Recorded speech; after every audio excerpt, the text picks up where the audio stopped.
Hi guys, हम लोग कुछ यहाँ पर दोस्त लोग हैं, उनको दिखा रहे हैं। देखिए देखिए पधारिए। देखिए ये सब क्या कर रहे हैं गाइस।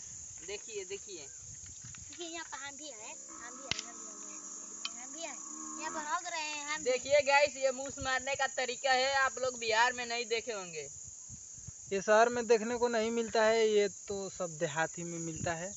तो देख लीजिए, ये सब देहात के बच्चे, ये बच्चों लोग से आप लोग से कुछ बात करा देते हैं। भाई ये सब क्या करोगे ये सब लेकर?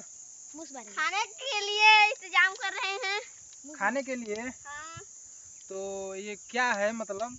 ये मीटिंग है मारने के लिए मूस। मूस? तो आप लोग उसको चूहा, हम लोग चूहा बोलते हैं, तो चूहा भी आप लोग खा जाते हैं? जी, घर में से नहीं खाते हैं। आप लोग खाते हैं ना? हाँ, बाहर के खाते हैं, बाहर के। थोड़ा इसमें दिखा दीजिए अपना चेहरा। आप लोग का घर कहाँ पड़ेगा? नौली। नौली, जिला गाजीपुर ना? हाँ। उत्तर प्रदेश। तो कितना समय में आप लोग मूस मारेंगे? 1 घंटे में मारा दूंगा। ढेर।